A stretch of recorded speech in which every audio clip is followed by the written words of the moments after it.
صباح الخير، صباح الضباب. دنيا ضباب والعصافير جاي غردة ما شاء الله. شوف الجو.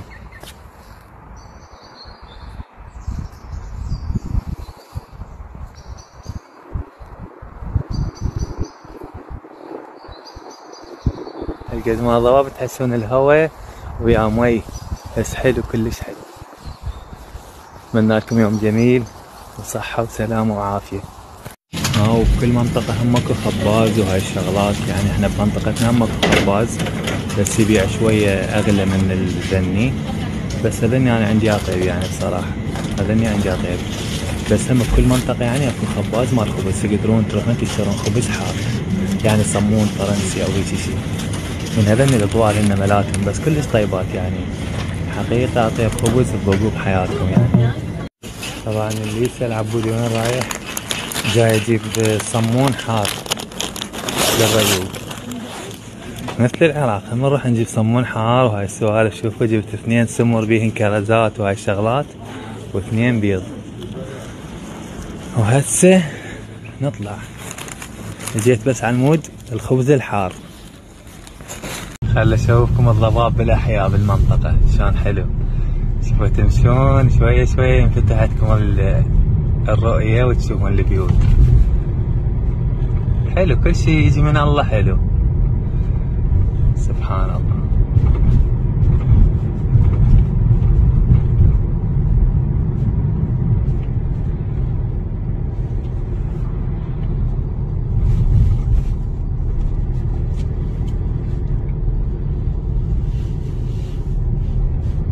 اكو اماكن ما بيها ضباب واكو اماكن بيها ضباب كلش قوي.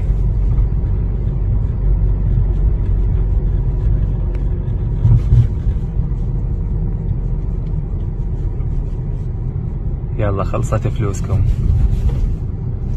بس خارج المدينة هناك يم المزارع والابقار وهاي شلون ضباب قوي هناك.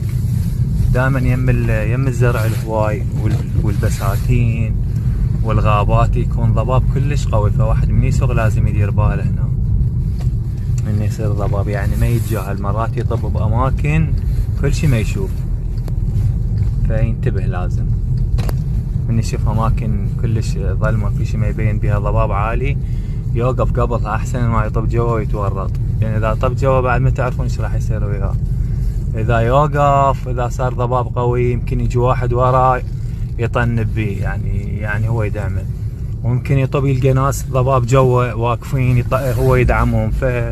فواحد شي يسوي؟ يبعد عن الشارع ويغني له، ينتظر وماكو شي يسوى واحد يستعجل.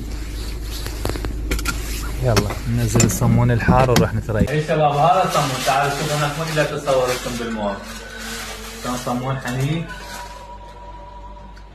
كله شوفان وحبيبات وفيتامين، حبة سودا وحبة الشيا وحبة المية وحبة الكيا وحبة البيا.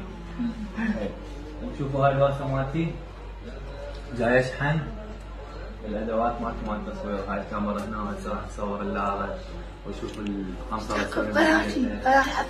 هاي تعدلت اختي والوضعية لول وجوز. يلا نتريق ويسلمكم العافية. وهذا قصقصنا، هذا الابيض ذيك يصير هم موجود الابيض هذه، وحاره يعني صدق حار يعني دافيه وهشه وتخبط صمونه مع الاوادم. يسلمكم العافيه ودام صحتكم. باي.